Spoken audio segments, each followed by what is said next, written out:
5 ιδιωματικές φράσεις στα αγγλικά που σχετίζονται με τον καιρό. Under the weather. Νιώθω άρρωστος, αδιάθετος. For example, John isn't coming today. He's feeling under the weather. Take a rain check. Αναβάλω. I'm sorry, I'm too busy for that coffee today. Can I take a rain check?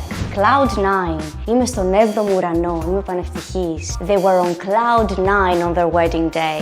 Out of the blue. Ξαφνικά. While they were walking in the woods, a bear appeared out of the blue. A storm in a teacup. Πολύ κακό για το τίποτα. The argument between the two boys over the last cookie was a storm in a teacup.